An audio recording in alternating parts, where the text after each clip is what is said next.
Minha filha usou o dinheiro da minha conta sem pedir.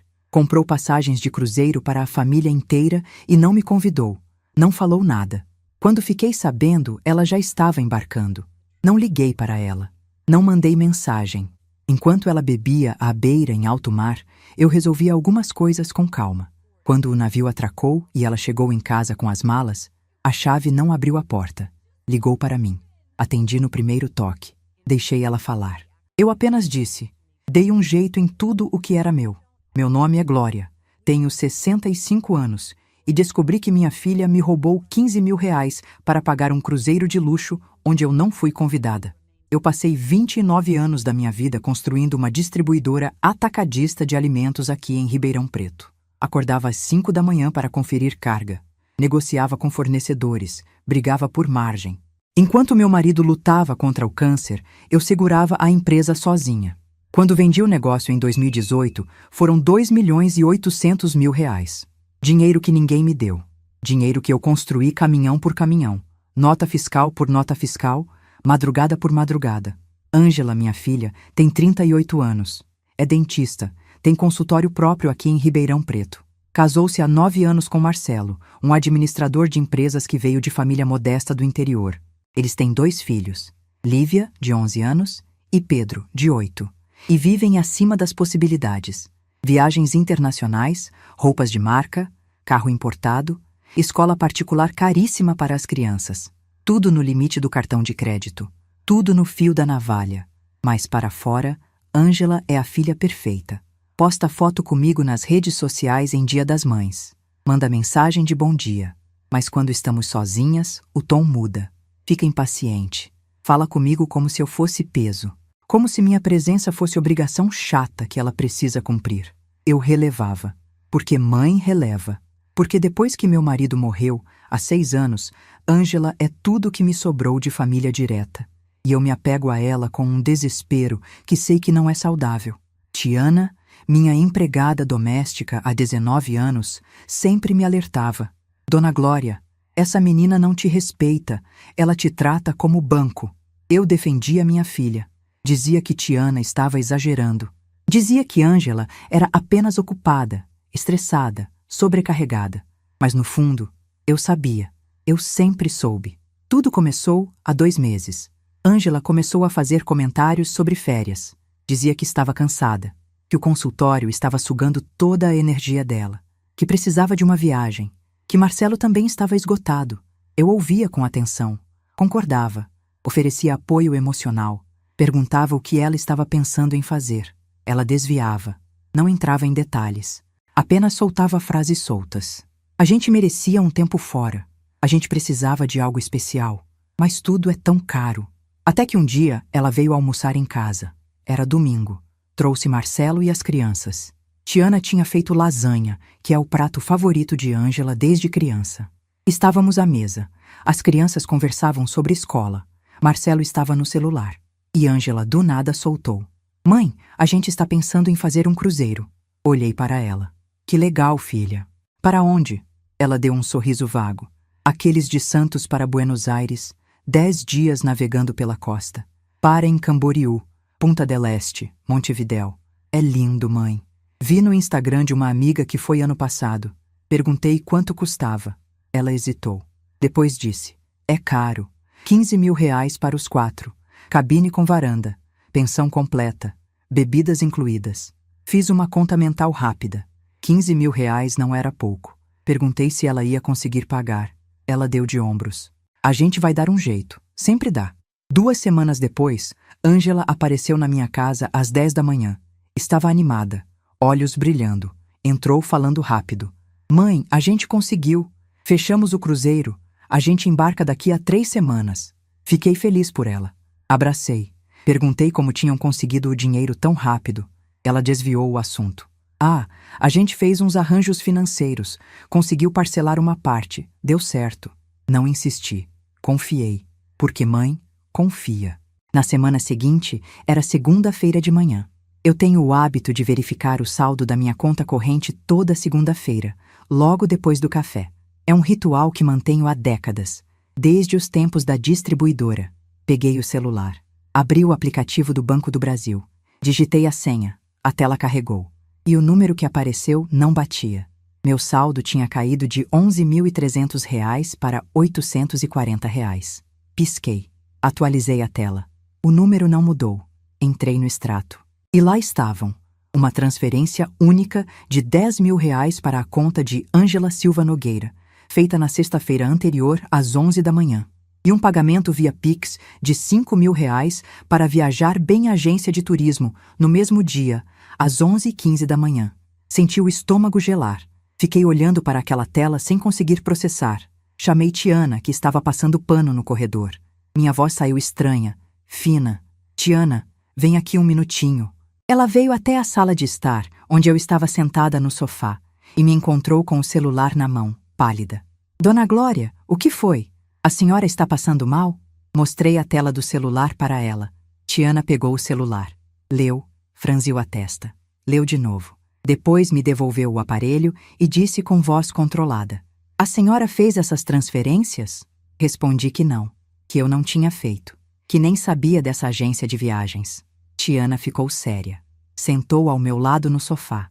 Mas a dona Ângela tem acesso à conta da senhora como pessoa autorizada, não tem? E foi como se uma porta que eu tinha mantido trancada há anos se escancarasse de uma vez. Sim, Ângela era pessoa autorizada na minha conta do Banco do Brasil. Eu tinha dado esse acesso a ela há 5 anos, logo depois que meu marido morreu. Na época, eu estava apavorada com a possibilidade de ter um AVC, uma queda, algo que me deixasse incapacitada. Pensei, se acontecer alguma coisa comigo, preciso de alguém de confiança que possa movimentar dinheiro para pagar hospital, remédio, médico. Ângela era minha filha. Era a pessoa óbvia. Fui ao banco com ela. Assinamos os documentos. O gerente explicou que ela poderia fazer transferências, pagamentos, saques, mas apenas em caso de necessidade da titular ou com autorização expressa. Ele havia dito. Ângela tinha concordado. Eu tinha confiado. E agora, 5 anos depois, ela tinha usado esse acesso para pegar R$ 15.000 da minha conta, sem perguntar, sem avisar, sem autorização. Senti as pernas fraquejarem. Tiana segurou meu braço. Dona Glória, senta direito. Respira fundo. Respirei. Senti uma mistura de choque, raiva e uma tristeza tão profunda que parecia ter peso físico. Tiana continuou com voz firme. A senhora precisa ligar para ela agora. Precisa perguntar o que aconteceu. Peguei o celular. Disquei o número de Ângela. Chamou 3 vezes. Ela atendeu rindo. Havia barulho de gente ao fundo. Música. Oi, mãe. Tudo bem? Fui direta. Não conseguia fingir normalidade. Ângela, você pegou R$ 15.000 da minha conta? Houve um silêncio do outro lado da linha. O barulho ao fundo continuou. Depois ela respondeu. E o tom era de naturalidade absoluta. Como se estivesse falando sobre pegar um copo emprestado. Ah, mãe, é que a gente precisava fechar o cruzeiro rápido. Tinha uma promoção que vencia na sexta-feira. E o dinheiro da gente estava meio curto esse mês. Mas eu ia te avisar. Só que esqueci. Desculpa. Senti a raiva subindo pela garganta. Ângela, você não pediu permissão. Você simplesmente pegou R$ 15.000. Ela deu uma risada nervosa. Aquela risada que ela dá quando está desconfortável, mas tenta disfarçar. Mãe, não exagera. É só 15.000. Você tem dinheiro. Vendeu a distribuidora. Não vai fazer falta. E a gente ia devolver depois. Eu estava tremendo. Tiana estava ao meu lado, ouvindo tudo. Respondi com voz que eu mesma não reconheci. Não é sobre fazer falta ou não, Ângela. É sobre você ter pegado sem perguntar. Isso é dinheiro meu. Não é seu. Ela mudou de tom. Ficou impaciente. Olha, mãe, eu não tenho tempo para essa discussão agora. Estou aqui no shopping comprando roupa para a viagem com as meninas. A gente embarca daqui a 2 dias. Quando eu voltar do cruzeiro, a gente conversa com calma, tá bom?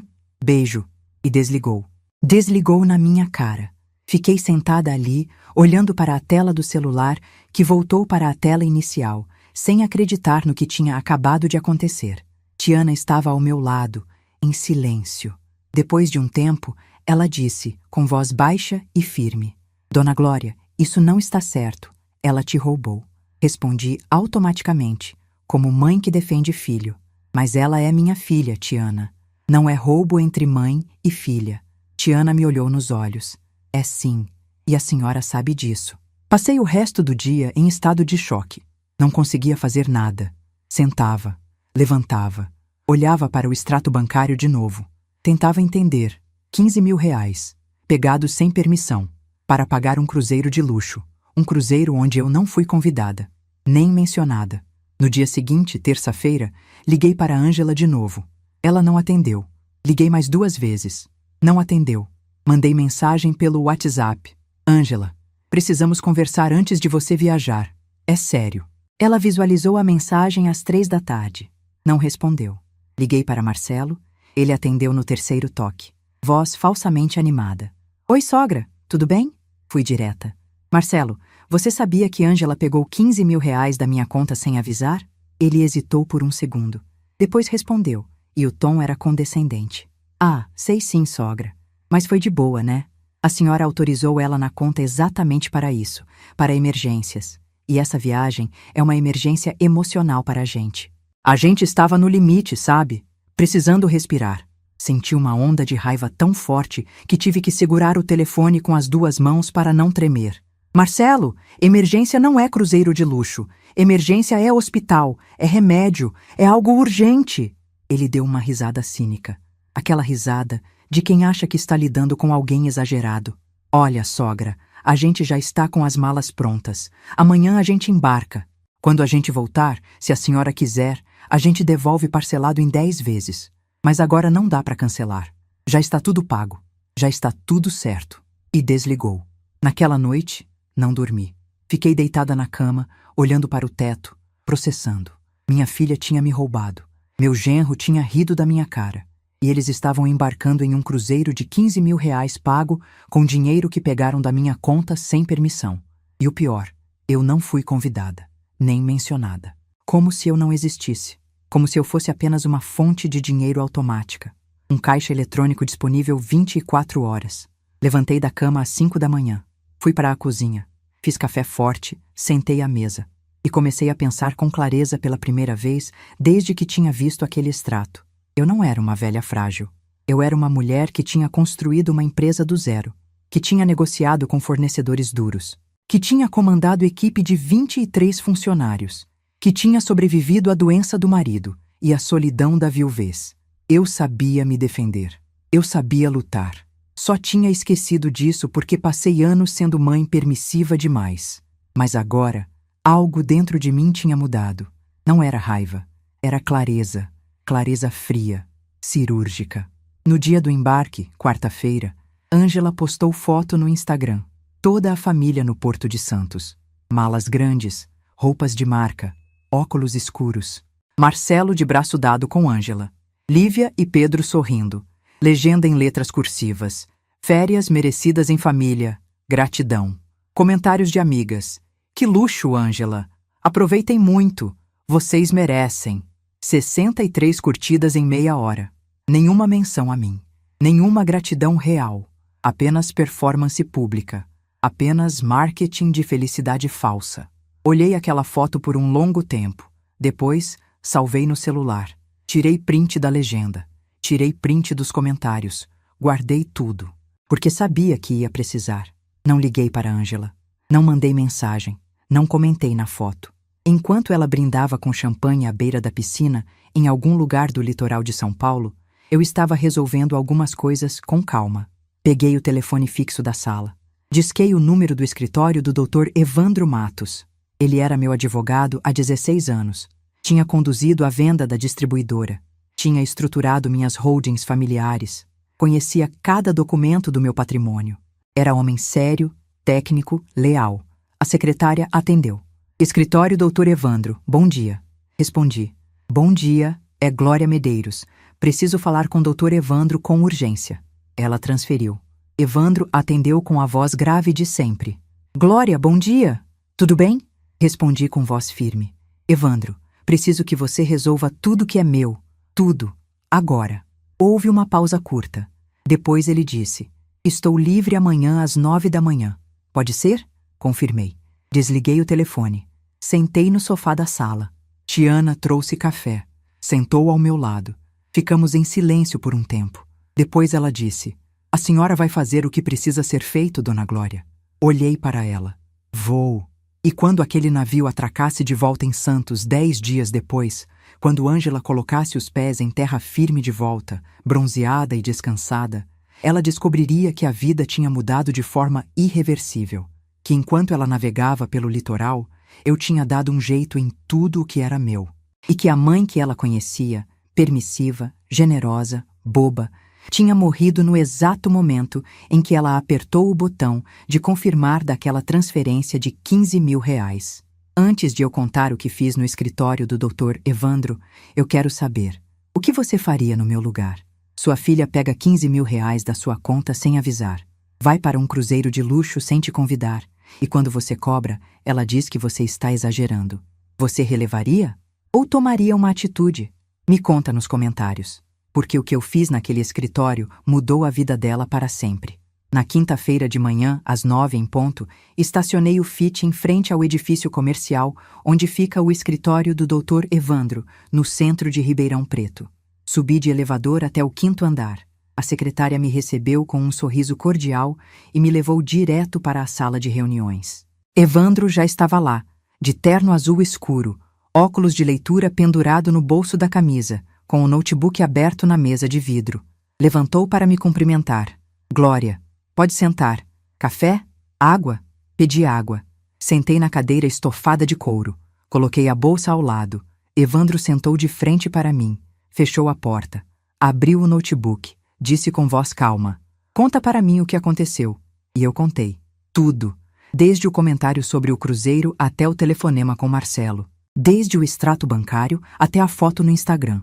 Não pulei nada. Falei devagar, com clareza. Evandro ouvia sem interromper, fazendo anotações em um bloco de papel amarelo.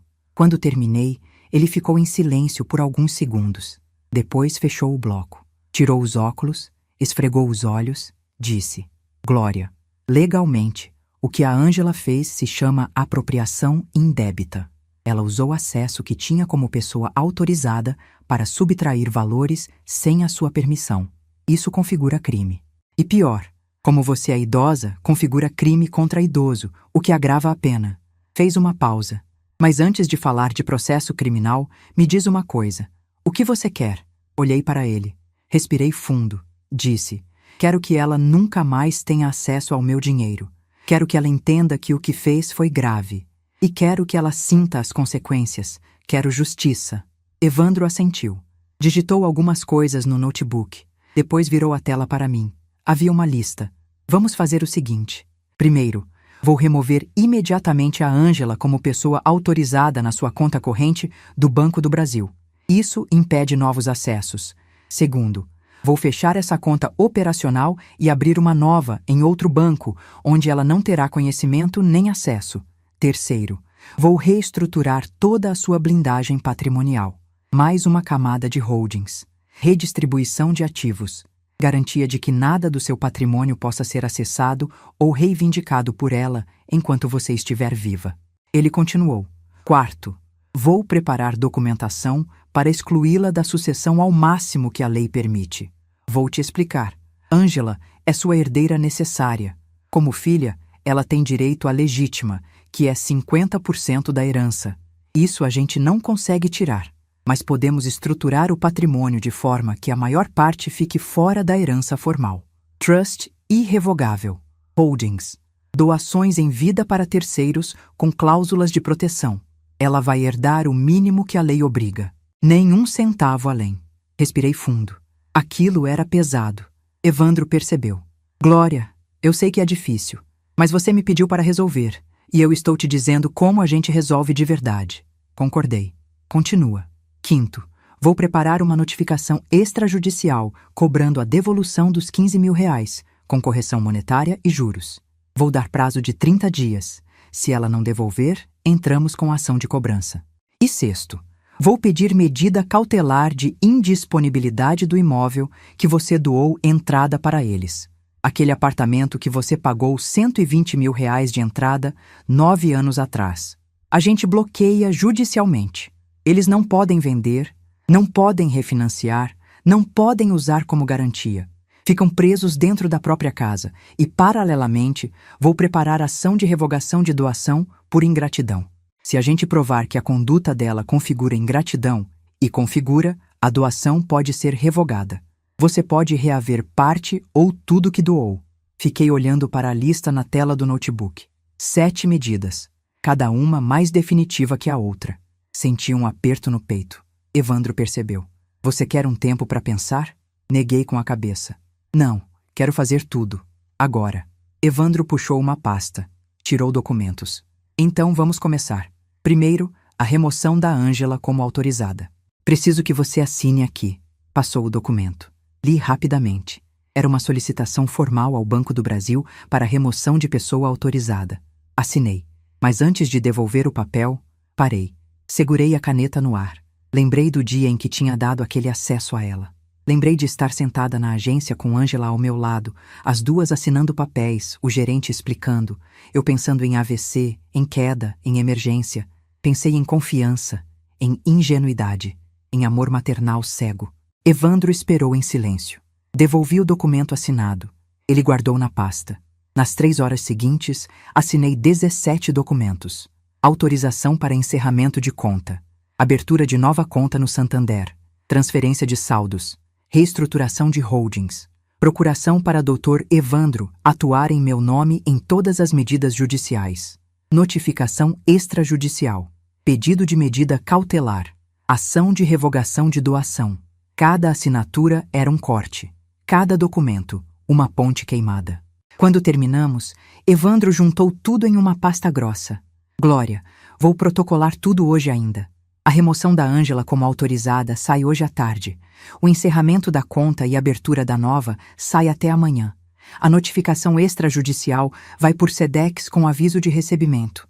Deve chegar na casa dela na terça ou quarta da semana que vem, quando ela já tiver voltado do cruzeiro. E o pedido de medida cautelar de indisponibilidade do imóvel eu protocolo amanhã de manhã na vara cível. Com sorte, a gente tem decisão liminar em uma semana. Levantei da cadeira.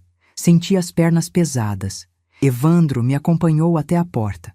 Antes de sair, ele disse: Glória, só mais uma coisa.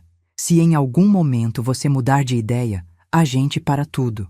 Mas se você quer ir até o fim, eu vou com você até o fim. Olhei para ele. Eu quero ir até o fim. Saí do escritório. Desci de elevador.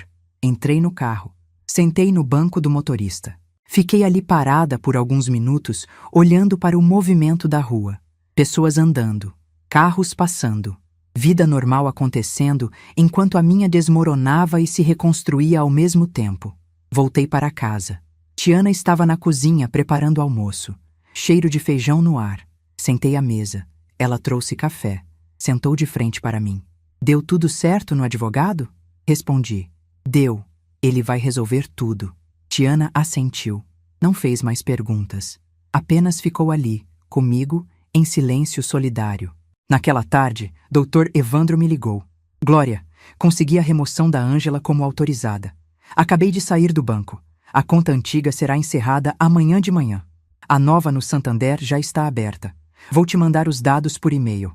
E protocolei a notificação extrajudicial. Segue para o endereço dela amanhã. Agradeci. Desliguei.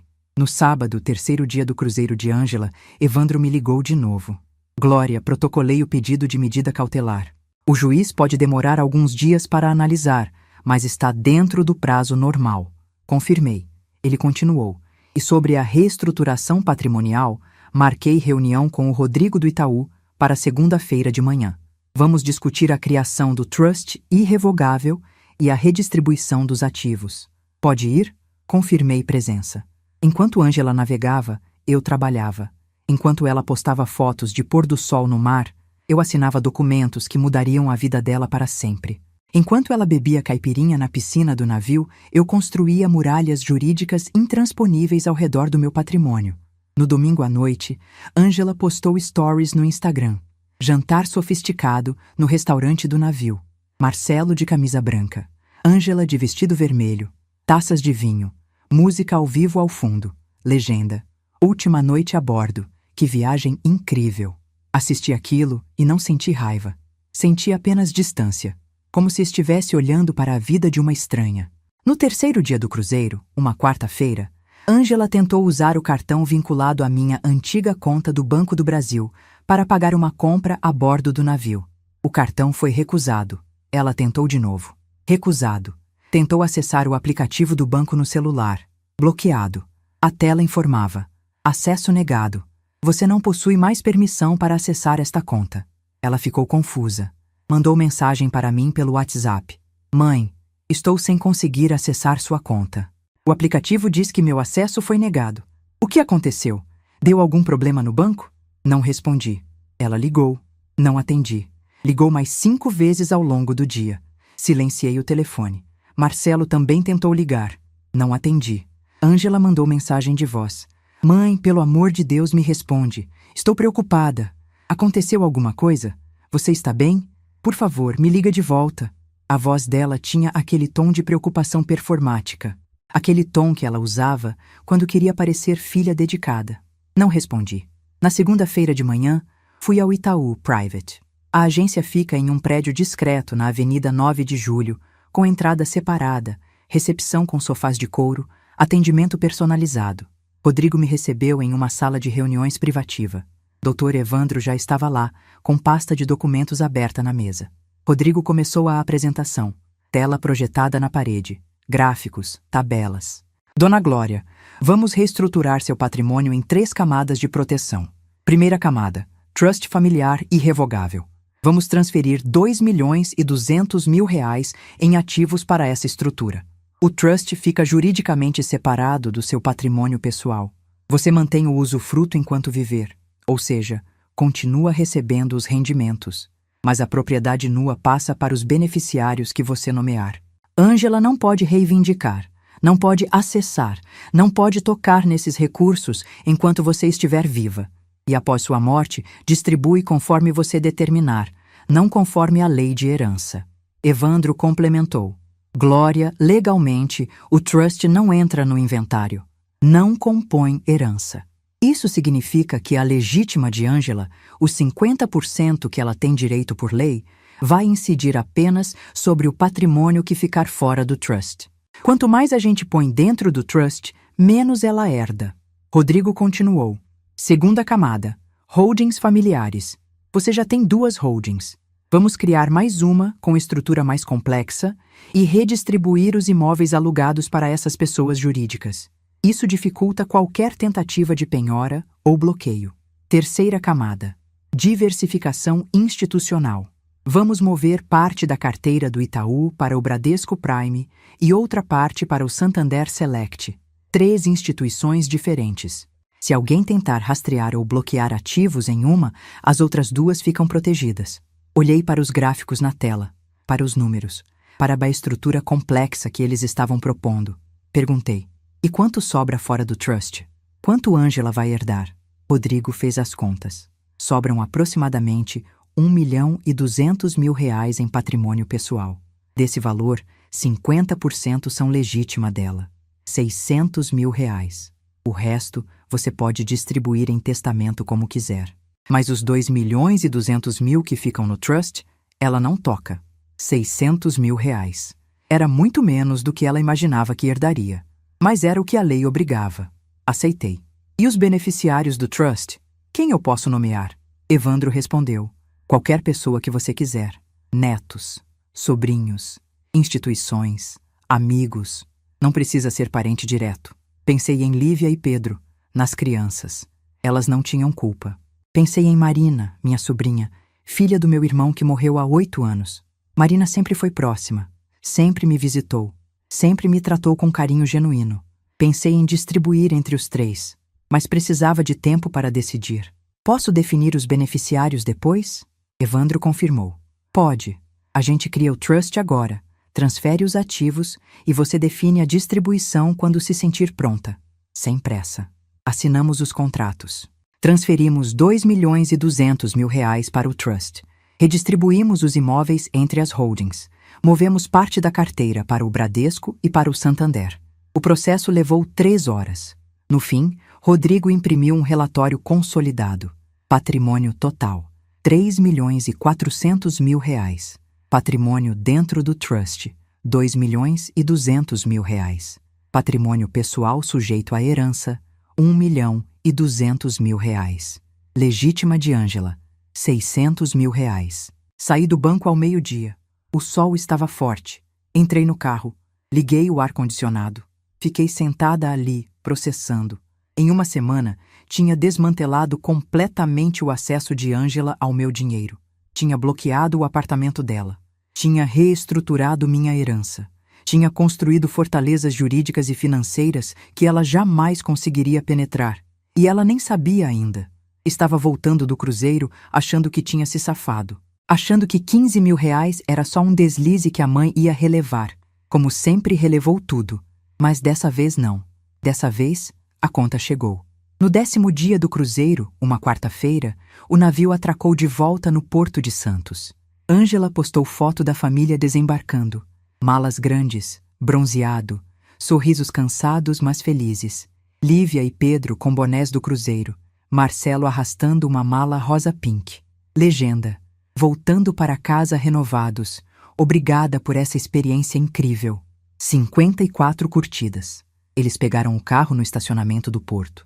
Dirigiram 2 horas pela Anhanguera até Ribeirão Preto. Chegaram no apartamento no fim da tarde, por volta das 6h30. Ângela colocou a chave na fechadura. Girou. A porta abriu normalmente. Entraram. As crianças correram para os quartos. Marcelo começou a arrastar as malas para o quarto do casal. Ângela foi para a cozinha pegar água.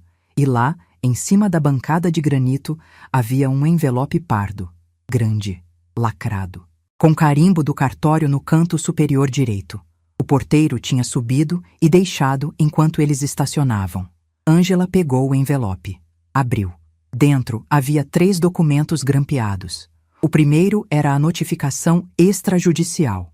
Papel timbrado do escritório de Dr. Evandro Matos. Texto formal. Pelo presente, fica avessa, notificada a restituir a notificante, Glória Medeiros da Silva, a quantia de 15 mil reais, acrescida de correção monetária e juros, referente a valores subtraídos indevidamente da conta corrente de titularidade da notificante, agência 1234-5, Banco do Brasil, no dia 15 de março de 2024, sem autorização expressa. Prazo para devolução: 30 dias corridos a contar do recebimento desta. Em caso de não cumprimento, serão adotadas medidas judiciais cabíveis, inclusive representação criminal, por apropriação indébita qualificada contra idoso, conforme artigo 168 do Código Penal, c. Estatuto do Idoso. Ângela leu aquilo uma vez. Depois leu de novo, devagar. Sentiu o estômago afundar. O segundo documento era uma cópia da decisão judicial que concedia a medida cautelar de indisponibilidade do imóvel. Defiro a medida cautelar requerida. Determino o registro de indisponibilidade sobre o imóvel matrícula no 87.654, situado à Rua das Acácias, 432, apartamento 501, Ribeirão Preto, SP. Fica vedada a venda, a transferência, o gravame ou qualquer ônus sobre o referido bem até decisão final do processo de revogação de doação por ingratidão. Oficie-se ao cartório de registro de imóveis competente. Intime-se a parte requerida. Assinatura do juiz. Carimbo da vara cível. Data: 5 dias atrás. Ângela sentiu as mãos tremerem. Chamou Marcelo. Ele veio da sala, ainda de bermuda e chinelo, com cara de quem estava prestes a tomar banho. Que foi? Ela estendeu os documentos. Ele pegou. Leu o primeiro. Parou. Leu de novo. Olhou para Ângela. Que porra é essa? Leu o segundo documento. Ficou pálido. Ela bloqueou o apartamento? Ângela não conseguia falar. Estava lendo o terceiro documento. Era a ação de revogação de doação por ingratidido. 10 páginas. Narrativa detalhada. A requerente, Glória Medeiros da Silva, doou à requerida, sua filha Ângela Silva Nogueira, a quantia de 120 mil reais, em 2015, a título de entrada para a aquisição de imóvel residencial. Contudo, a requerida praticou atos que configuram ingratidão prevista no artigo 557 do Código Civil, quais sejam: apropriação indébita de valores da conta bancária da doadora sem autorização, abuso de confiança, tratamento desrespeitoso e ingrato para com a doadora, especialmente agravado pela condição de idosa da doadora, Requer-se a revogação total da doação e condenação da requerida à devolução do valor corrigido. Marcelo sentou na banqueta da cozinha. Passou a mão no rosto. Ângela, sua mãe está processando você. Ela está te processando de verdade. Ângela continuava segurando os papéis, lendo e relendo, como se a cada leitura o texto fosse mudar. Não é possível. Ela não faria isso. Ela é minha mãe. Mas tinha feito. E a prova estava ali, grampeada, carimbada, assinada. Ângela pegou o celular. Ligou para mim. Atendi no primeiro toque. Ela começou a falar rápido, voz alterada, misturando raiva com desespero. Mãe, o que é isso? Que história é essa de notificação, de processo, de bloquear meu apartamento? Você enlouqueceu? Isso é um exagero absurdo. A gente pode conversar. A gente pode resolver isso sem precisar de advogado. Por favor, para com isso. Deixei ela falar. Esperei ela terminar. Quando ela finalmente parou para respirar, ofegante, eu disse apenas, com voz calma, firme, gelada. Dei um jeito em tudo o que era meu. E desliguei. Ângela ficou olhando para a tela do celular. Ligou de novo. Não atendi. Ligou mais 3 vezes. Não atendi. Mandou mensagens pelo WhatsApp. Mãe, atende! A gente precisa conversar. Isso não pode ficar assim. Você está exagerando. Foi só 15 mil reais. A gente ia devolver, por favor. Não respondi. Marcelo tentou ligar também. Não atendi. Naquela noite, Ângela não dormiu. Ficou sentada no sofá da sala, lendo e relendo os documentos, tentando entender. Tentando processar que a mãe dela, a mãe generosa, permissiva, que sempre relevou tudo, tinha virado o jogo de uma forma que ela jamais imaginaria. No dia seguinte, quinta-feira, Ângela conseguiu um advogado. Ricardo Lemos, um conhecido dela. Advogado civil de médio porte, que atendia em um escritório pequeno no centro. Ela levou os documentos. Ele leu. Fez algumas anotações. Disse, olha, Ângela, a situação é delicada. Você pegou 15 mil reais sem autorização expressa da sua mãe. Mesmo sendo pessoa autorizada na conta, isso configura abuso de confiança. E pior, sua mãe é idosa. Isso agrava. A notificação é legítima. O bloqueio do imóvel também, porque está vinculado à ação de revogação de doação. E a ação em si tem fundamento. Ingratidão de filho para com pai é causa prevista em lei para revogação de doação. Ângela estava desesperada. Mas tem que ter um jeito de resolver isso. Ela é minha mãe. A gente não pode ficar processando um ao outro. Ricardo respirou fundo. Tem. A gente tenta acordo. Propõe devolução parcelada dos 15 mil. Propõe desistência da revogação de doação. Vamos tentar negociar. Ele ligou para Dr. Evandro no mesmo dia. Dr. Evandro, bom dia. Ricardo Lemos, advogado da Ângela Silva Nogueira. Recebi os documentos que o senhor enviou. Vim propor acordo. Vamos resolver isso de forma amigável. A dona Glória está exagerando. Filha pegar dinheiro de mãe não é crime. E essa história de revogar doação é desproporcional. Vamos fazer assim. A Ângela devolve os 15 mil parcelados em 12 vezes. Todo mundo volta à vida normal, sem processo, sem briga. Dr. Evandro ouviu em silêncio. Depois respondeu com voz fria, técnica, implacável. Dr. Ricardo, não há acordo. A dona Glória não quer negociar, quer justiça. Sua cliente cometeu apropriação indébita, usou acesso bancário indevido para subtrair valores sem autorização. Isso configura crime, e crime contra idoso, ainda por cima. Se ela não devolver os 15 mil à vista, com juros e correção, em 10 dias, vou registrar boletim de ocorrência na Delegacia de Proteção ao Idoso. A revogação de doação segue em processo separado. Não tem volta. Não tem acordo. Sua cliente que se prepare para as consequências. Ricardo desligou. Olhou para Ângela. Ele não quer negociar. Disse que se você não devolver à vista em 10 dias, vai registrar boletim de ocorrência. Você vai responder criminalmente. Ângela sentiu o chão sumir. Criminalmente? Eu posso ser presa? Ricardo hesitou. Presa não, provavelmente. Mas vai responder a processo. Vai ter que depor na delegacia. Pode sofrer processo disciplinar no Conselho Regional de Odontologia. Pode perder a licença para atuar. E mesmo que não perca, a reputação vai ser destruída. Numa cidade do tamanho de Ribeirão Preto, isso se espalha rápido. Ângela entrou em pânico. Tentou me ligar chorando. Bloqueei o número. Mandou mensagens longas pelo WhatsApp. Mãe, eu sei que errei. Eu sei que fiz coisa errada, mas não precisava disso tudo. A gente pode conversar. A gente é família. Por favor, eu te amo. Você é minha mãe. A gente sempre foi unida. Não deixe as coisas chegarem nesse ponto. Eu imploro. Não respondi. Ela tentou usar as crianças. Gravou áudio de Lívia. Vovó, por que você não fala mais com a mamãe? A mamãe está chorando. A gente te ama, vovó. Por favor, fala com a mamãe. Ouvi aquele áudio 3 vezes. Senti uma facada no peito. As lágrimas vieram, mas não cedi, porque sabia que Ângela estava manipulando as crianças.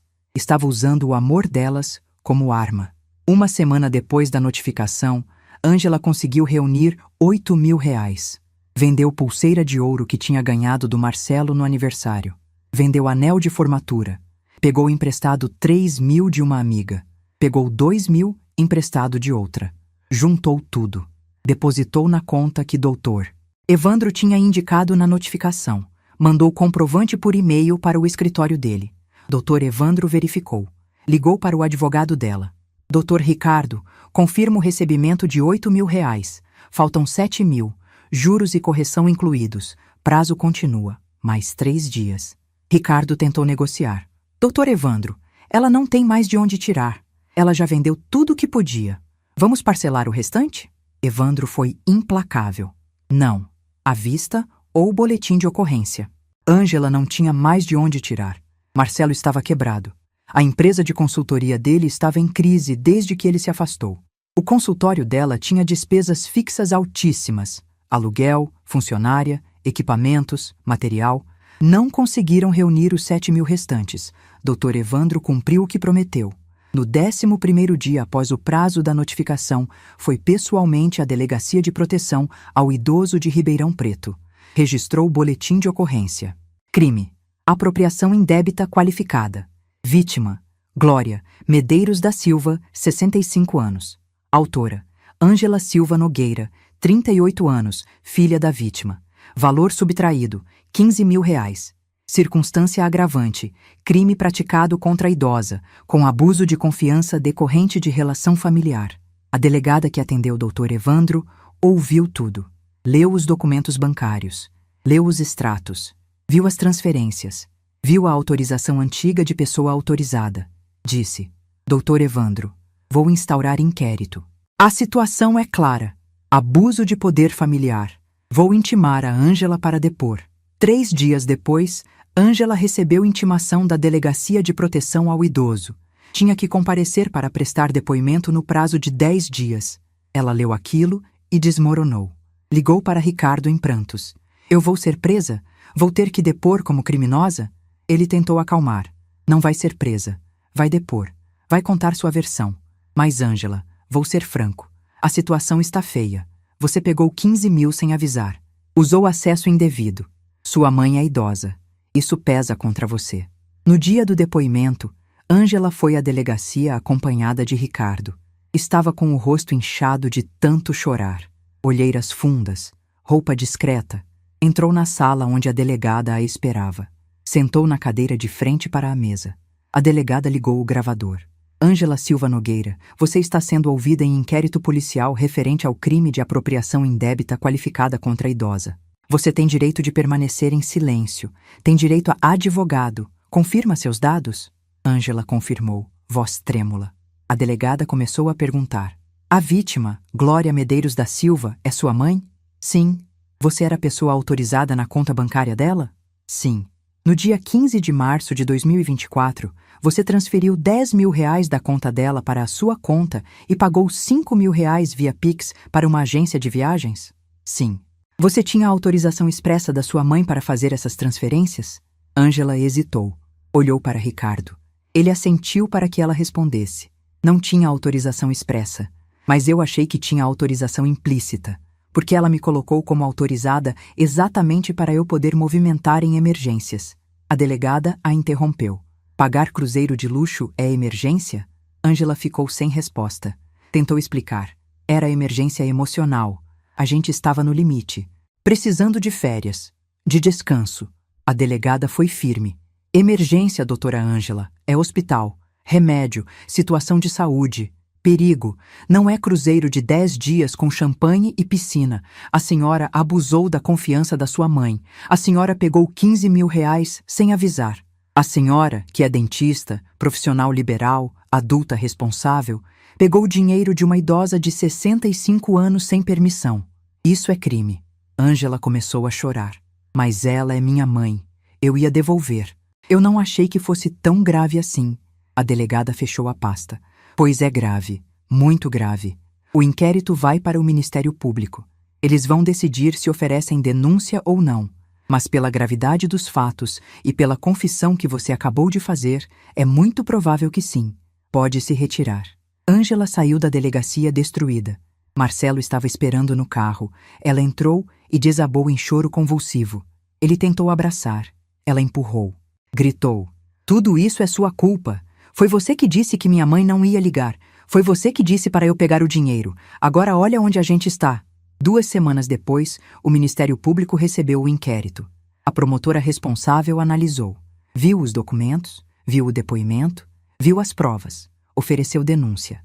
Ângela passou a responder criminalmente por apropriação indébita qualificada contra a idosa. O processo seria longo. Anos, provavelmente. Mas o estrago já estava feito.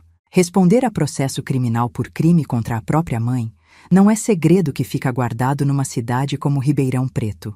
A notícia começou a circular, devagar, de boca em boca. Colegas de Ângela comentaram, pacientes comentaram, amigas comentaram. O Conselho Regional de Odontologia foi informado oficialmente. Abriu processo disciplinar paralelo. Ângela poderia ser suspensa ou até ter a licença cassada, dependendo do resultado do processo criminal. Marcelo foi o primeiro a sentir as consequências na pele. 2 sócios da empresa de consultoria onde ele trabalhava pediram reunião com ele. Era uma sexta-feira, fim da tarde. Sala de reuniões pequena, eles foram diretos. Marcelo, a situação está constrangendo a firma. Clientes comentaram, fornecedores comentaram.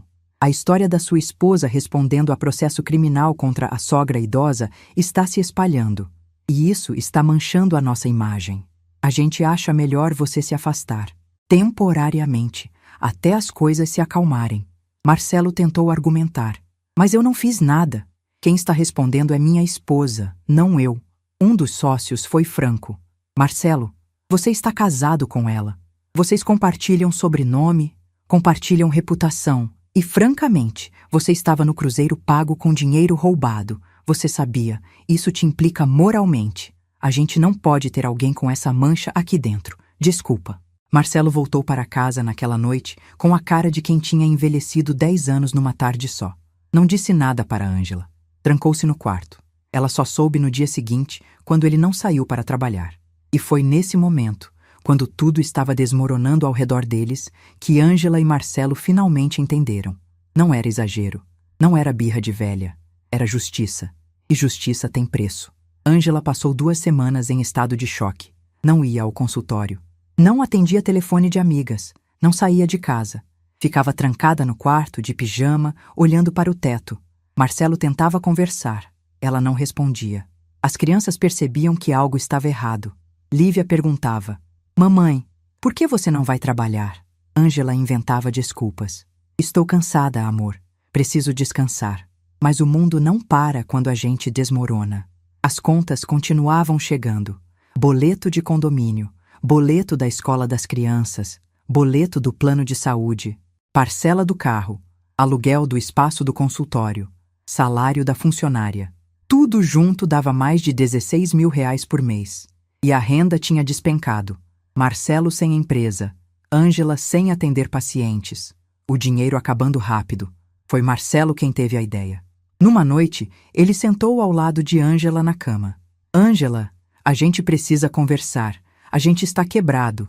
Não tem dinheiro para pagar as contas desse mês. A gente precisa fazer alguma coisa. Ângela olhou para ele com olhos vazios. Fazer o quê? Minha mãe me destruiu. Estou respondendo a processo criminal. Posso perder minha licença. Estou acabada. Marcelo respirou fundo. A gente vende o apartamento. Ângela sentou na cama. O quê? Ele explicou. A gente vende o apartamento, paga as dívidas, compra um lugar menor, mais barato, e usa o dinheiro que sobrar para recomeçar. Ângela negou com a cabeça. A gente não pode vender. Minha mãe bloqueou judicialmente. Tem medida cautelar. O apartamento está indisponível. Marcelo insistiu. Mas a gente pode tentar derrubar a medida. A gente pode entrar com recurso. Provar que a gente precisa do dinheiro. Que a gente está em dificuldade financeira. O juiz pode revogar. Ângela ficou em silêncio. Depois disse, voz baixa. Vamos tentar. No dia seguinte, Ricardo, o advogado de Ângela, entrou com pedido de reconsideração da medida cautelar. Alegou dificuldade financeira. Alegou necessidade de venda do imóvel para quitar dívidas. Alegou que a medida estava causando prejuízo desproporcional aos requeridos. Juntou boletos atrasados. Juntou extratos bancários negativos. Juntou notificação de corte de energia elétrica por falta de pagamento. O juiz analisou. Indeferiu. O pedido de revogação da medida cautelar não merece acolhimento. A indisponibilidade do imóvel é necessária para garantir o resultado útil do processo principal de revogação de doação. A alegada dificuldade financeira dos requeridos não é motivo suficiente para suspender a medida, sobretudo considerando que tal dificuldade decorre, ao menos em parte, de conduta irregular da própria requerida ao subtrair valores da conta bancária da requerente. Mantenho a decisão. Indefiro o pedido. Quando Ricardo ligou para dar a notícia, Ângela desabou. Chorou por horas. Marcelo socou a parede. Quebraram um copo. Gritaram um com o outro. As crianças se trancaram nos quartos com medo. E foi nessa altura, quando o desespero chegou ao limite, que Ângela cruzou uma linha que não deveria ter cruzado. Ela pegou o celular, gravou um vídeo. Estava com o rosto inchado de tanto chorar. Cabelo despenteado, sem maquiagem, sentada no chão do quarto. E começou a falar, voz embargada. Gente, eu preciso desabafar com vocês. Estou passando por uma situação muito difícil na minha vida. Minha mãe está me processando. Ela está me acusando de roubar dinheiro dela. Bloqueou meu apartamento. Me denunciou na polícia. Estou respondendo a processo criminal. Tudo isso por causa de 15 mil reais que eu peguei emprestado da conta dela, achando que não tinha problema, porque eu era autorizada na conta. Eu errei, eu sei, mas eu não roubei. Eu ia devolver, e ela está me destruindo. Está destruindo minha família. Meus filhos estão sofrendo. Meu marido perdeu o emprego. Eu posso perder minha profissão. Tudo por causa de 15 mil reais. Eu só queria que ela me desse uma chance de conversar, de explicar. Mas ela bloqueou meu número. Não atende, não responde. Eu não sei mais o que fazer. Se alguém souber como eu posso resolver isso, por favor, me ajuda. Postou o vídeo no Instagram, no Facebook, no status do WhatsApp, em todas as redes sociais que tinha. E esperou. A repercussão foi imediata. Amigas comentaram: que horror, Ângela! Sinto muito. Mãe não faz isso com filho. Ela está exagerando. 15 mil reais não justifica isso tudo. O vídeo foi compartilhado. Chegou em grupos de mães, grupos de dentistas, grupos de Ribeirão Preto. Em 48 horas, tinha mais de 3 mil visualizações. E chegou em mim. Marina, minha sobrinha, me ligou. Tia, você viu o vídeo que a Ângela postou? Respondi que não. Ela mandou o link. Assisti. Senti uma mistura de raiva e tristeza. Raiva porque Ângela estava distorcendo os fatos. Estava se fazendo de vítima. Estava manipulando a opinião pública. E tristeza porque, mesmo depois de tudo, ela ainda não tinha entendido a gravidade do que fez. Dr. Evandro me ligou no mesmo dia. Glória, vi o vídeo. É exposição pública. É tentativa de coagir você através da pressão social. A gente pode entrar com ação por danos morais. Pode pedir indenização. E pode pedir que ela retire o vídeo. Respondi. Não quero processar mais. Deixa ela fazer o show que quiser.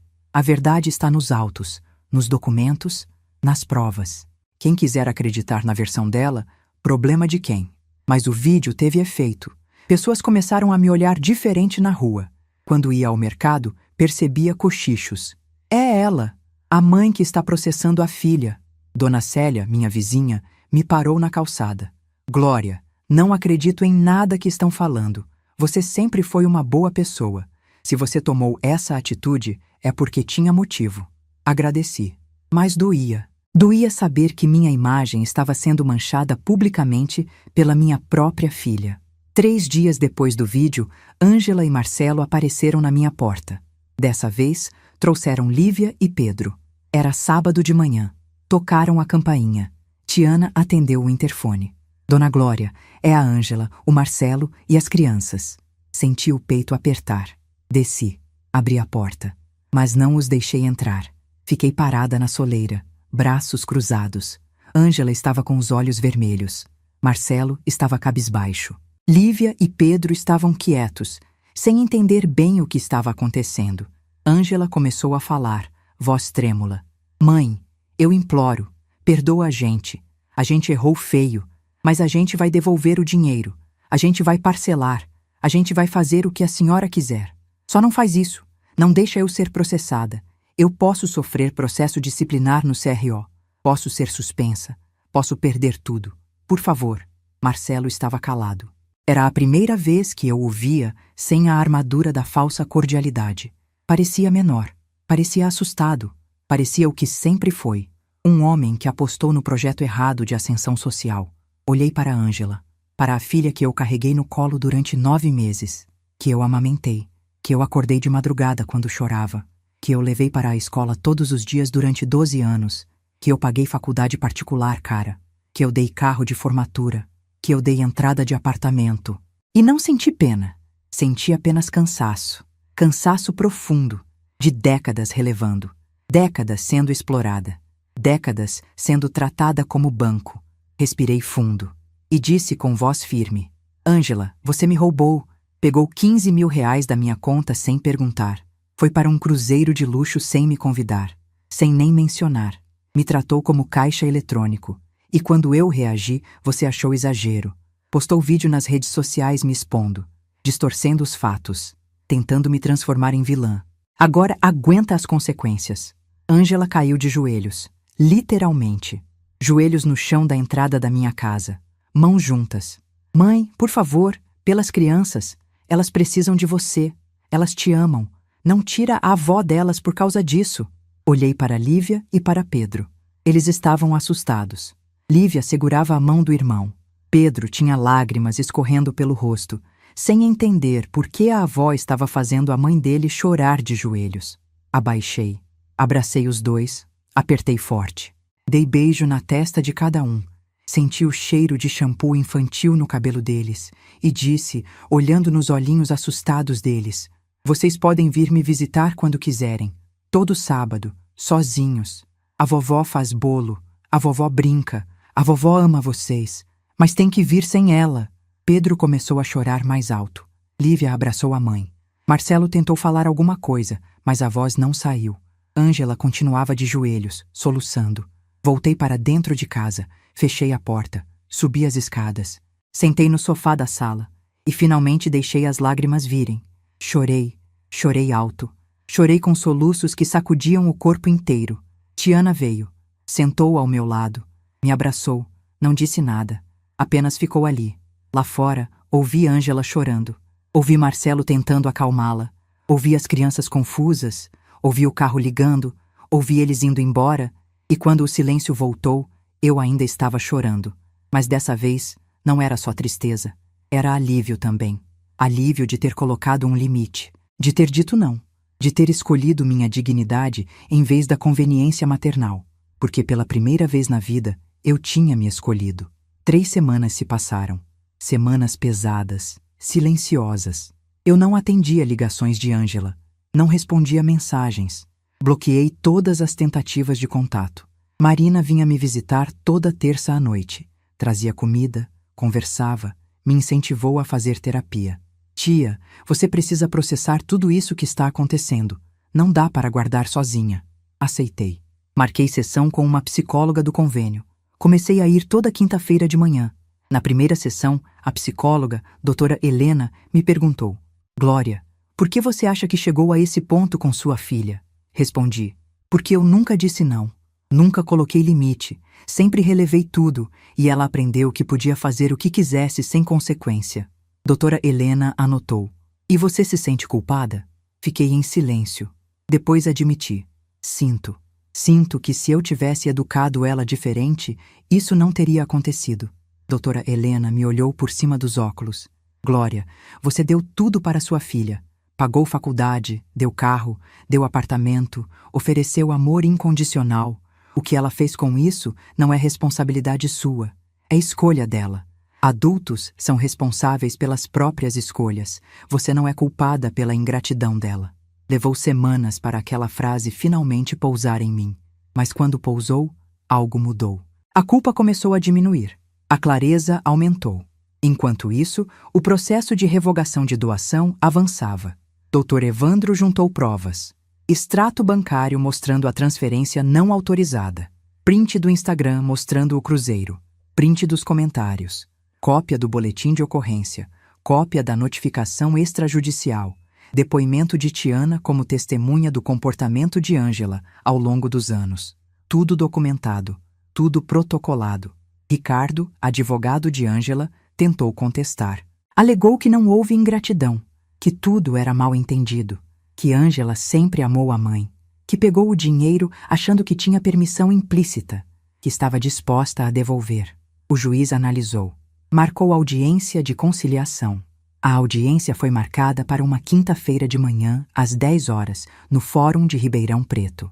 Dr. Evandro me buscou em casa. Fomos de carro. No caminho, ele me preparou. Glória, a juíza vai tentar acordo. Vai sugerir que você retire a ação em troca de Ângela devolver o dinheiro parcelado. Você aceita? Respondi sem hesitar. Não aceito dinheiro parcelado. Quero acordo apenas se ela transferir 50% do apartamento para mim, formalizado em cartório. E mesmo assim, o processo criminal segue, porque aquilo não está nas minhas mãos. Evandro assentiu. Vou propor isso. Chegamos ao fórum. Sala de audiências pequena, mesa redonda, cadeiras estofadas. Ângela já estava lá, sentada ao lado de Ricardo. Quando entrei, ela levantou. Tentou vir falar comigo. Dr. Evandro se posicionou entre nós. Ângela, não. Aqui a gente fala através dos advogados. Ela recuou.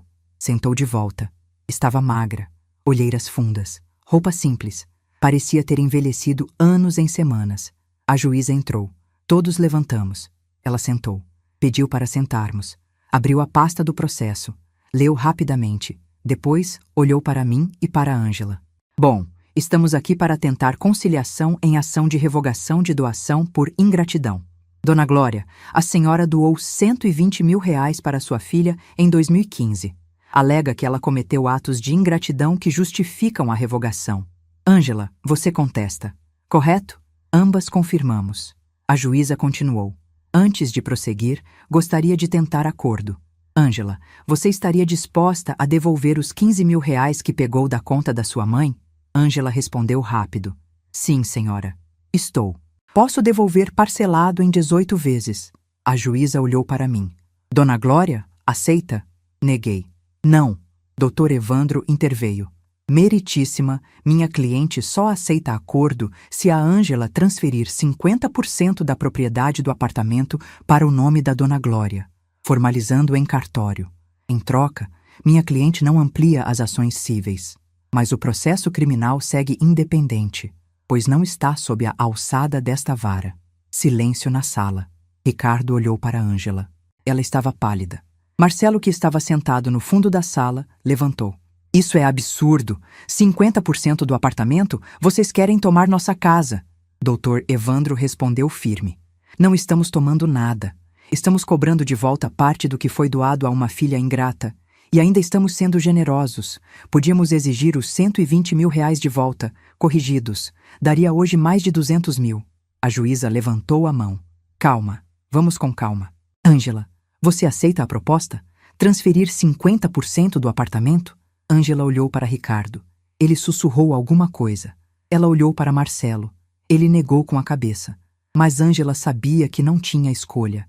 Estava respondendo a processo criminal. Poderia perder a licença profissional. Estava quebrada financeiramente. O apartamento bloqueado já estava destruindo qualquer plano que tivessem. Ângela respirou fundo e disse voz baixa: aceito. Marcelo explodiu. Ângela, você enlouqueceu? A gente não pode dar metade do apartamento. Ângela se virou para ele, olhos vermelhos. A gente não tem escolha, Marcelo.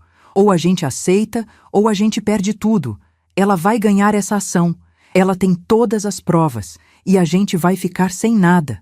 A juíza bateu na mesa. Silêncio. Ângela aceitou. Vamos formalizar o acordo. Doutora Evandro, redija os termos. Evandro abriu o notebook. Digitou rapidamente. Leu em voz alta. Acordo homologado judicialmente.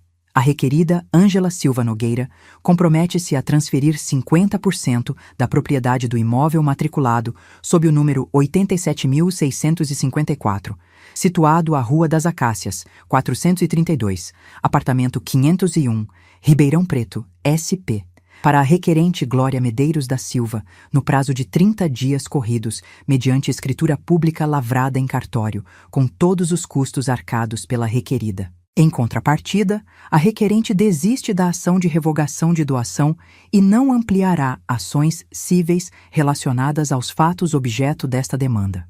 Fica ressalvado que o processo criminal em curso na esfera penal segue independente deste acordo, não sendo objeto de transação. A medida cautelar de indisponibilidade do imóvel será levantada após a efetivação da transferência registrada em cartório. A juíza homologou. Todos assinaram.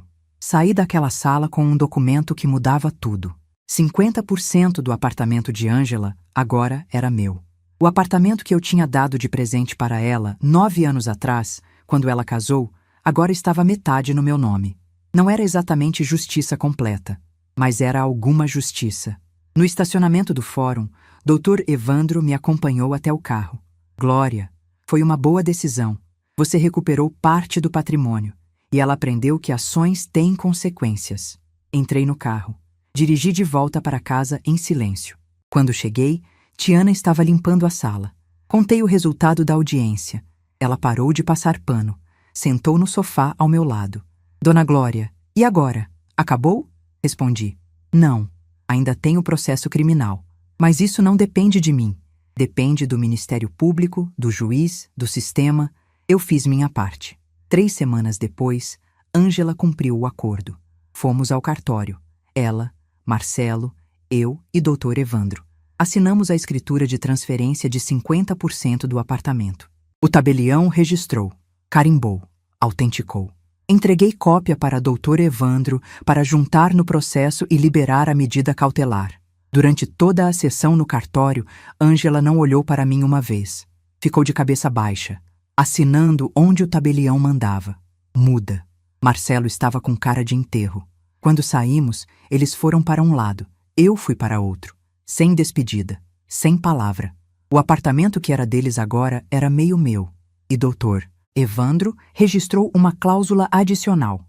Se eles quisessem vender, eu teria direito à metade do valor. Se quisessem comprar minha parte, teriam que pagar valor de mercado avaliado por perito.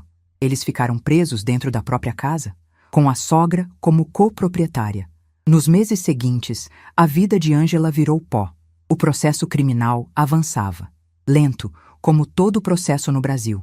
Mas avançava. Cada andamento processual gerava comentário, gerava fofoca, gerava afastamento. Ela fechou o consultório odontológico sofisticado que tinha no bairro Nobre. Não conseguia mais pagar o aluguel de R$ 12.000 por mês. Passou a atender em espaço compartilhado com outros dentistas, alugado por hora. R$ 3.000 por mês. Pacientes antigos pararam de marcar. Novos pacientes não chegavam. A renda caiu drasticamente. Marcelo, depois de meses afastado da firma, tentou abrir consultoria própria. Imprimiu cartões, criou site, mandou e-mails para antigos clientes. Mas os primeiros clientes que pesquisaram o nome dele no Google encontraram notícias sobre o processo da esposa, sobre crime contra a idosa, sobre dinheiro roubado. Não fecharam contrato. A consultoria fracassou antes de começar. O carro importado foi devolvido à financeira. Não conseguiam mais pagar as parcelas de R$ 3.200.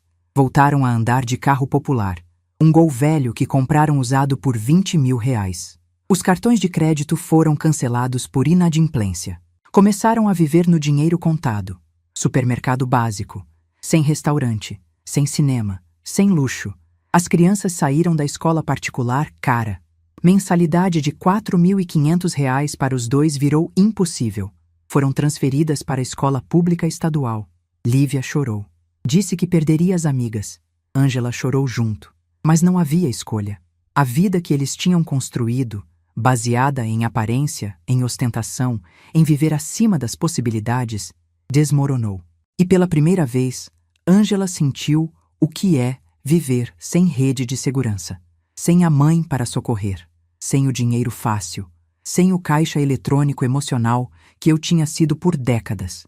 E eu, enquanto isso, reconstruí minha vida. Vendi um dos apartamentos alugados. Usei parte do dinheiro para viajar. Fui para Portugal. Fiquei 1 mês. Lisboa, Porto, Coimbra. Caminhei pelas ruas de paralelepípedo. Comi bacalhau. Ouvi fado ao vivo em restaurantes pequenos. Conversei com estranhos em cafés. Refleti. Chorei. Sorri. Voltei diferente. Marina passou a me visitar toda semana. Jantávamos juntas, conversávamos sobre tudo, sobre a vida dela como professora, sobre os alunos, sobre política, sobre livros, sobre futuro. Ela me incentivou a sair mais, a conhecer gente nova. Aceitei. Comecei a frequentar um grupo de convivência para idosos na igreja do bairro. Fiz amigas, joguei baralho, participei de excursões para cidades históricas. Lívia e Pedro começaram a vir me visitar todo sábado. Ângela trazia eles até minha porta, abria a porta do carro, deixava eles descerem e ia embora sem sair do carro, sem falar comigo, sem olhar para mim. As crianças subiam correndo, tocavam a campainha.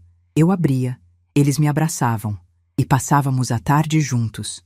Bolo de laranja, suco, conversa, risada, brincadeira. Às 5 da tarde, Ângela voltava para buscá-los. Mesma dinâmica, porta do carro. Crianças entravam, iam embora. Aos poucos, minha casa voltou a ter vida.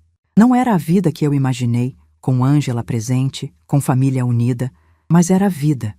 Vida com dignidade, com respeito, com verdade. 4 meses depois da audiência de conciliação, a vida de Ângela era irreconhecível. O processo criminal continuava tramitando. O Conselho Regional de Odontologia havia aberto o processo ético-disciplinar. Ela foi intimada a depor. Teve que explicar para uma comissão de 5 dentistas por que estava respondendo a processo criminal por crime contra a própria mãe idosa. A comissão decidiu aplicar suspensão temporária de 30 dias. A suspensão ficou registrada permanentemente na ficha dela. E em Ribeirão Preto, onde todo mundo conhece todo mundo, aquilo se espalhou rápido. Pacientes antigos cancelaram consultas. Ângela, estou precisando mudar de dentista. Nada pessoal, tá? Um após outro. As agendas que antes estavam lotadas viraram deserto. Ângela atendia 3, 4 pacientes por semana. A renda despencou para menos de R$ 4.000 mensais. Marcelo não conseguiu reerguer a carreira. A consultoria não decolou. Mandou currículo. Foi chamado para entrevistas. Mas sempre que pesquisavam o nome dele, encontravam o processo da esposa. O retorno nunca vinha. Começou a trabalhar como motorista de aplicativo. Uber. 99. Dirigia 12 horas por dia. Voltava para casa exausto, ganhando 5, 6 mil reais por mês quando muito. Homem que tinha sonhado com ascensão social, agora dirigia estranhos embriagados de madrugada. A casa deles virou cenário de brigas constantes. Foi você que pegou o dinheiro, ele gritava. Foi você que disse que era seguro, ela gritava de volta. As crianças ouviam tudo. Lívia começou a ter pesadelos. Pedro começou a fazer xixi na cama de novo. A escola pública foi choque cultural. Lívia reclamava todo dia. Mãe, eu quero voltar para a minha escola antiga. As meninas são más comigo. Ângela não tinha o que dizer. Apenas abraçava e pedia desculpas. O apartamento virou prisão. Metade meu, metade deles. Não podiam vender sem minha autorização. Não podiam refinanciar. Marcelo sugeriu que tentassem comprar minha parte. Ângela riu com amargura. Comprar com que dinheiro, Marcelo? A gente mal está pagando as contas. Eles ficaram presos. 6 meses após o acordo, Marcelo teve um colapso nervoso. Estava dirigindo Uber numa madrugada. Pegou um passageiro bêbado que vomitou no banco de trás. Foi advertido pela plataforma. Quando chegou em casa às 4 da manhã, sentou no sofá e começou a chorar sem parar. Ângela acordou com o barulho. Desceu. Encontrou o marido no sofá, soluçando. Sentou ao lado. Não disse nada. Apenas ficou ali. 2 náufragos no mesmo barco afundando. Foi nessa altura que Ângela finalmente entendeu. Não foi de uma hora para outra. Foi aos poucos. Nas sessões de terapia que ela começou a fazer com psicóloga do SUS, na solidão das tardes vazias do consultório, nas noites em claro pensando em tudo que tinha perdido. Ela entendeu que não foi exagero meu. Foi consequência de décadas de manipulação, de exploração, de tratamento cruel disfarçado de amor filial. Ela me usou, me desrespeitou, me roubou e achou que não haveria preço a pagar. 4 meses atrás, Ângela pediu para falar comigo através de Marina. Pensei por 2 dias. Conversei com doutora Helena, minha psicóloga. Aceitei. Com condições. Lugar público, Marina presente, 30 minutos, sem falar de dinheiro. Marcamos em uma cafeteria no centro. Terça-feira, 3 da tarde. Ângela chegou sozinha. Cabelo sem pintura, raízes brancas aparecendo, roupa simples, emagrecida, olheiras. Parecia ter envelhecido 10 anos. Sentou de frente para mim. Respirou fundo. Começou a falar. Mãe, eu sei que não mereço perdão. Eu sei que fui horrível. Eu te usei, te desrespeitei, te tratei como banco. E quando a senhora reagiu, eu ainda te culpei. Estava completamente errada. Não tenho desculpa. Fez uma pausa. Não estou pedindo perdão agora. Sei que vai levar tempo. Talvez nunca perdoe. Só estou pedindo para a senhora não me apagar completamente. Para a gente tentar reconstruir alguma coisa. Nem que seja para tomar um café em silêncio de vez em quando. Respirei fundo. Ângela, eu não vou te perdoar agora. O que você fez foi grave demais. Você me roubou, me humilhou, me expôs, destruiu minha confiança de uma forma que talvez nunca seja reconstruída. Ela abaixou a cabeça. Lágrimas pingaram na mesa. Continuei. Mas aceito te ver uma vez por mês. Sem falar de dinheiro, sem pedir nada. Apenas para você me mostrar, com ações, que realmente mudou. Se conseguir me provar ao longo de anos que entendeu, que cresceu, talvez, um dia, a gente consiga reconstruir alguma coisa.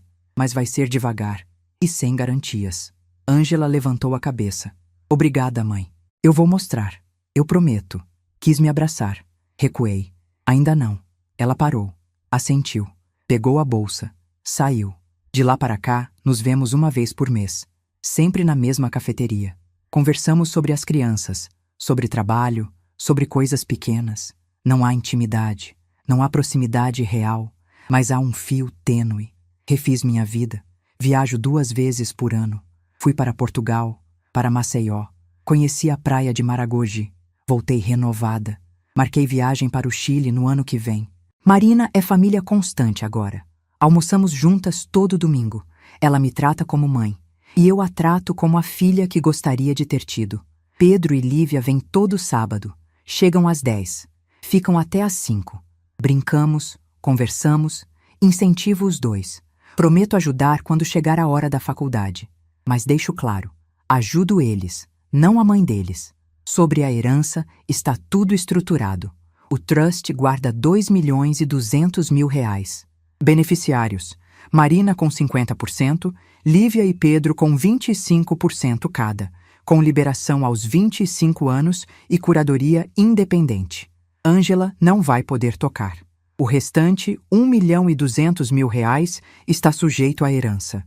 Ângela vai receber a legítima, R$ 600.000. É o que a lei obriga, nem um centavo além.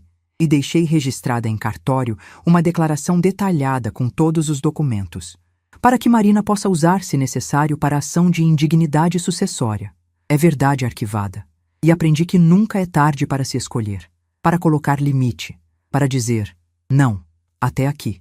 Ângela me roubou R$ 15.000, mas eu recuperei algo muito mais valioso, minha dignidade, meu respeito próprio, minha paz. E se tivesse que fazer tudo de novo, faria exatamente igual.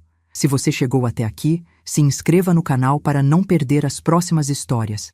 E clica agora nesse vídeo que está aparecendo na sua tela, porque a história que vem a seguir é ainda mais forte que essa.